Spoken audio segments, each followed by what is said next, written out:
Okay, so turns out last night was not a fever dream, and this trade actually did happen. And I'm going to attempt to have some takes on the short term and the long term for both the Lakers and the Mavs. But one more thing on Dallas. If you're a fan of the Mavs, can you trust this front office group and this ownership group ever again? Mark Cuban does not own majority stake in the team anymore. I mean, I will say, as I said in my initial reaction, and like everybody else has said, AD is a great player, but he's not as good as Luka. He's in a different tier than Luka if we're doing player rankings, and he's decently older. He's like, what, 6 years older? I mean, it's just a complete what the F. Like, we all thought Shams was hacked when the thing went down. And I don't care whatever the Mavericks PR train tries to sell me on Luka's conditioning or what. I don't care. Okay, like, we all know what Luka Doncic is. I really wonder what the attendance is going to be for Mavericks home games for the foreseeable future. And also, even with how mad Mavericks fans are right now, I would hope they don't take it out on AD. A lot of this is going to be around building around Luka for the Lakers over the next decade or whatever.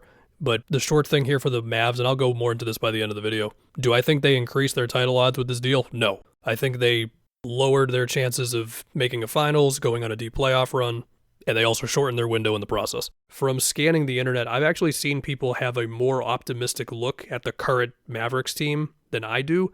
They're definitely still a good team, and I will talk about this more at the end of the vid, but I cannot agree at all with the idea that they have maintained or even increased their title odds with this deal.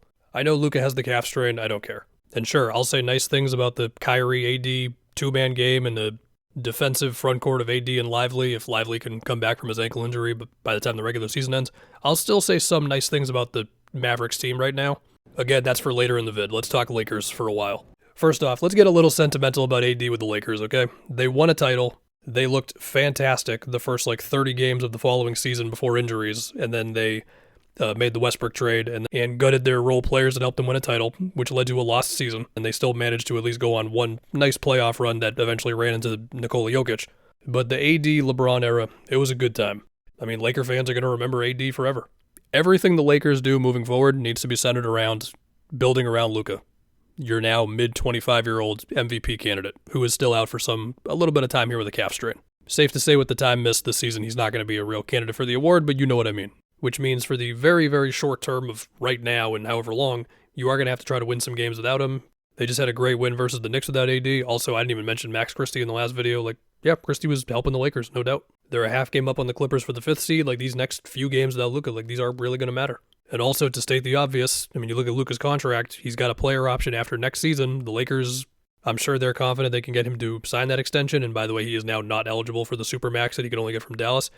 I imagine he will end up signing the extension. And we saw Dallas have a pretty damn good template for building around Luka. 2 rim-running centers with Lively and Gafford, and I just realized you're not going to get to see another Lively Luka lob ever, and that's just crazy to say out loud.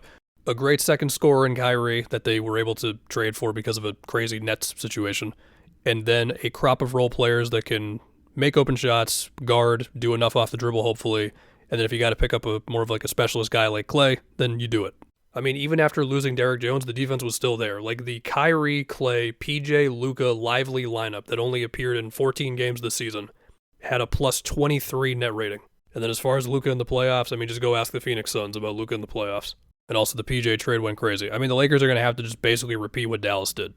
And the number one thing you're looking at here long term, yes, we will talk about Luka and LeBron playing together in a second here, but in the long term, well, actually, I was going to say you need to get a great center. You need the second great player who's also on Luka's timeline, and then you also need the rim running center, or I guess the pick and roll / potentially pick and pop center, depending on who you might be getting over the next however many seasons.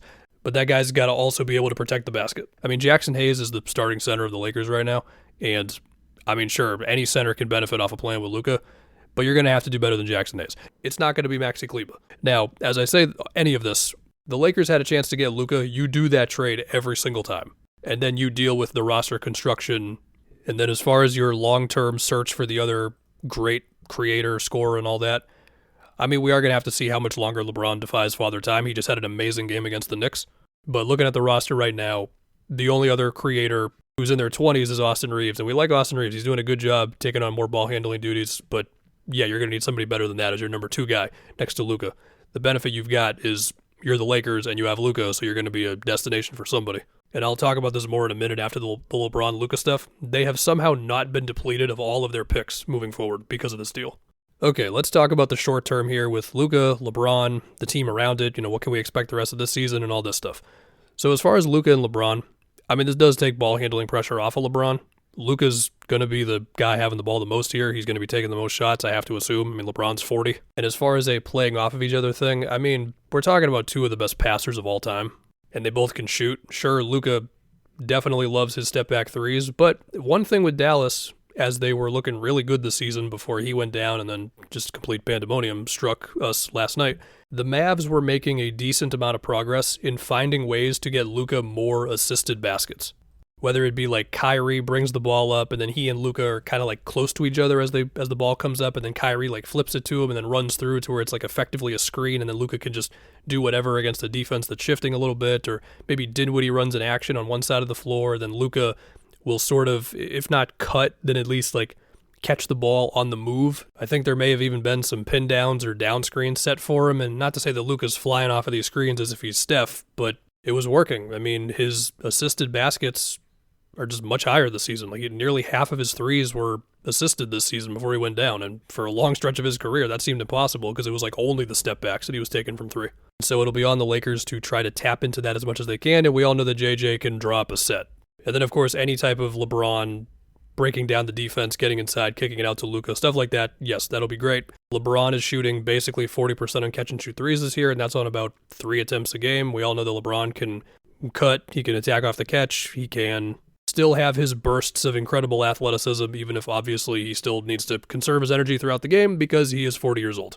And while LeBron is not setting like 3 screens every single play, he is a willing screener on and off the ball. Granted, I think any sort of Luka LeBron screen is going to result in a switch by the defense, but it should be some cool stuff. And also, they're 2 great players, they're 2 extremely smart players, just don't overthink it, man. This moves Austin Reeves to a number 3 spot in their whole thing, which I think is cool. We already know how Dalton Connect and Dorian Finney-Smith can benefit off of Luka. Also, we have Finney-Smith and Luka on the same team again, if you were excited about that. Offensively, they should be able to do a lot of stuff, and if they can get themselves a good scoring, or at least finishing center in the next week or so, then that'll be nice too, when we see Luka healthy here at some point. As far as the defense, alright, look, man, I know the Lakers just had a really good defensive performance against the Knicks without AD. I'm not going to look at their defensive rating for the game. My eyeballs said they had a really good defensive game. And it took one game for Laker fans to start thinking of nicknames for Finney-Smith and Vando on the court together. And then there was like the get a stop lineup meme that went around where it's like Vando, Finney-Smith, Max Christie, AD. Oh yeah, Max Christie's in Dallas now. I just did not see him at all in the initial trade thing. But yeah, it's just going to be a challenge for them to be a good defense without Anthony Davis.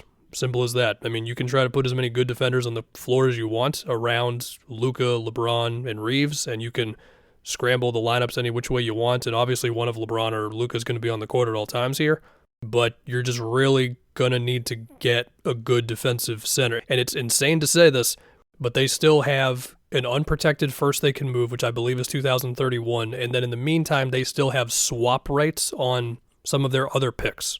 At least I believe they do. There are a million things you could ask about what the hell the Mavericks are doing right now. If you go down that rabbit hole, the 16th thing you get to is, how did you not deplete the Lakers of every asset they have? I don't know. And also, if we were really going to do this, how did you not turn this into the craziest bidding war in NBA history? Once again, I don't know.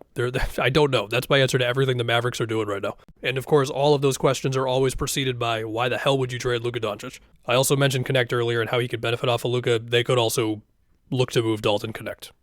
So anyway, if you want to imagine some centers that they could possibly pick up by the deadline, or imagine them picking up in the offseason maybe. I mean, you got Jakob Poeltl. That's probably the first name I thought of.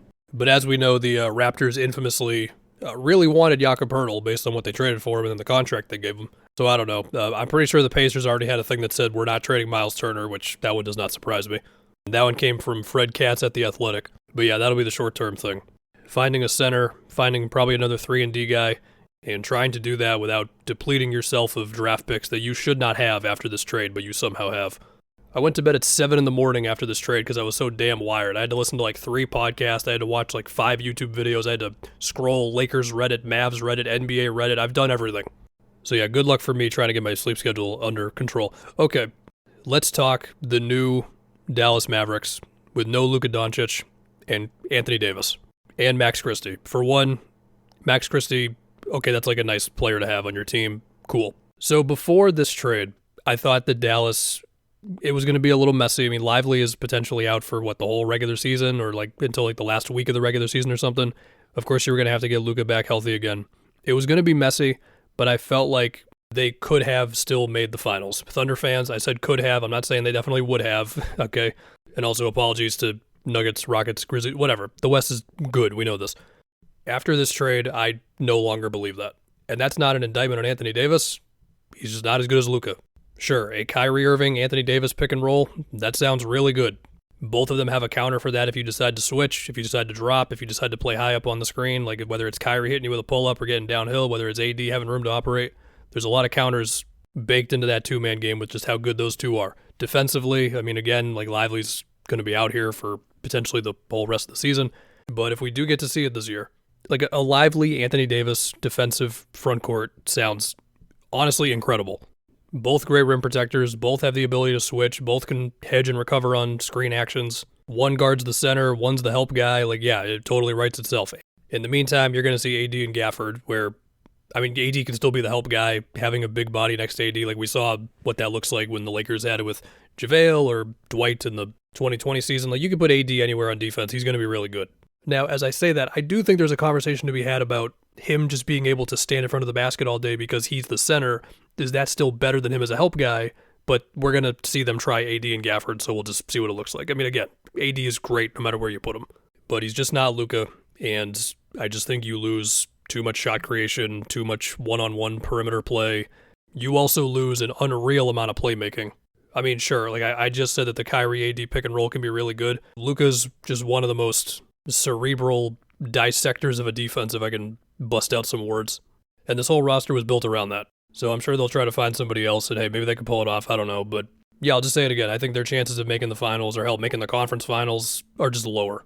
And the last thing I'm trying to do is like rub salt in the wound of Dallas fans, but I just got to be honest on how I feel. Now, as I say that, as we go down the rest of the season here, I'm fully prepared for some games where AD puts up like 30 and 20 or something crazy. And I mean, I could see him going on a winning streak right when they have Kyrie and AD. Like, I'm not saying they're not a good team here. It's just, do I think they've got the same shot? No, man. Like, have you seen Luka in the playoffs? That dude is a killer.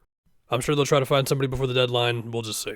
Funny enough, it's not like they're loaded in assets. They still have a decent amount of their future picks owed somewhere. It still does not feel real. And during the heat of the moment, I said that the only other deal I could think of that even made me feel like this, like 1%, was the Halliburton deal. And then I was like, well, the Gobert trade was pretty damn surprising. The Paul George trade was the one time I ever swore on this channel, I believe. And also, if you really want to go far back, the DeMarcus Cousins to the Warriors one was also kind of wild in the moment. And I'm pretty sure the Kevin Durant trade had me believing that Mikal Bridges was like 3 years younger than he actually was for a couple hours. But this one was just different. This is a whole new level of different, and it's just kind of unprecedented. I mean, you're talking mid-25 years old for Luka. He's going to be 26 at the end of this month. Crazy stuff, man. And, I mean, the Lakers and a healthy Mavs team were already towards the top of my, like, teams I want to watch the rest of the season. Because, you know, watching LeBron's just fun. Like, that Knicks game they just had was really, really fun. And then just watching Luka and Kyrie do Luka and Kyrie things. And now they managed to be even higher than that. I mean, I can't wait for the first game of all this, but now, like, the first game coming up for Dallas, they got a bunch of guys out, so yeah, we don't know when Luka's first game with the Lakers is going to be. And that's it, man.